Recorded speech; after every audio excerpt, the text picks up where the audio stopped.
Matapos ang proklamasyon, nagkaroon ng selebrasyon ng mga senador at kanilang mga pamilya.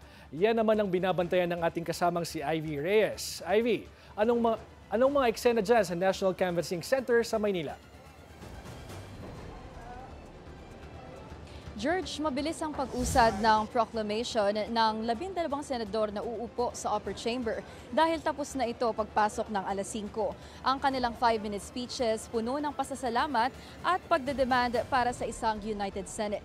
Sa speech ni No. 4 Erwin Tulfo, aniya, let's set aside political biases na lang. Ang longtime ally ni former President Duterte, si No. 3 Senator Bato de la Rosa, dinedicate ang pagkapanalo sa Duterte family, lalong-lalo na kay former President Rodrigo Duterte at anak nitong si Vice President Sara Duterte. Ganon din si Top Senator Bongo na tila nang hihinayang daw na hindi siya makapunta-punta kay FPRRD dahil limited ang access to family and legal counsel sa The Hague. Hindi pa raw nakakausap ni Go si Duterte pero sigurado siyang masayang-masaya ito na siya ang nag-number 1. Aniya o dagdag niya, he wouldn't even be here if not for the former president. Si 5-time Senator Tito Soto malugod na tinanggap ang umano'y hamon ng serbisyo at ibinida ang kanyang legacy as a veteran in the Senate. Naging emosyonal naman si Senator Camille Villar na pinasalamatan ng kanyang mga magulang na dati ring mga miyembro ng Senado. Naluluha-luha pa ang senadora habang inaalala ang ama at kung paanong pangarap niya lang daw dati ang maging katulad nito.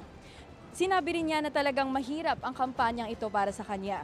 George, kung matatandaan natin sa panayam ng Billionaire News Channel kasama si Senator Camille Villar during the elections, sinabi niyang pamumulitika talaga yung kanyang pinakang problema this time.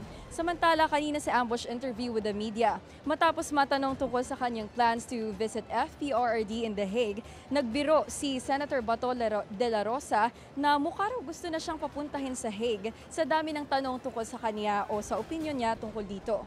Si Senator Pia Cayetano naman may sagot sa usapin ng political dynasty.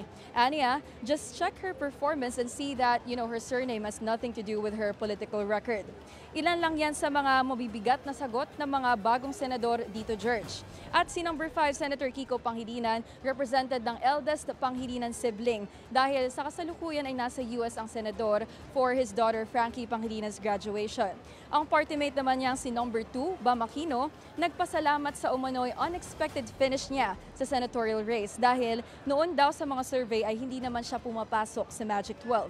May ilang personalities din dito sa the 10th city at isa na rito ang aktres na si Helen Gamboa, asawa ni Senator Soto kasama ang anak nilang si Shara Soto.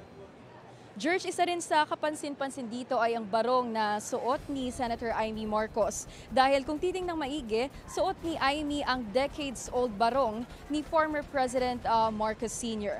At yan ang latest dito sa Manila Hotel. George?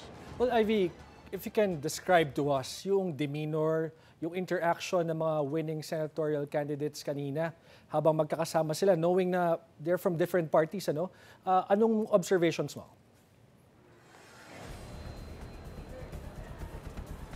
Masaya namang nagbatean ang mga elected senators, George, kahit iba-iba yung political parties nila.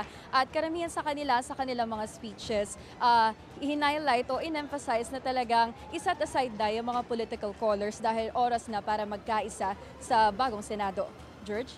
That is something that we will watch out for, lalo na't binabanggit nga ni Dexter kanina sa report niya na may nakaambang posibleng pagbabago sa liderato ng Senado at yan ang ating abangan. Maraming salamat, Ivy Reyes, nagulat mula sa Maynila.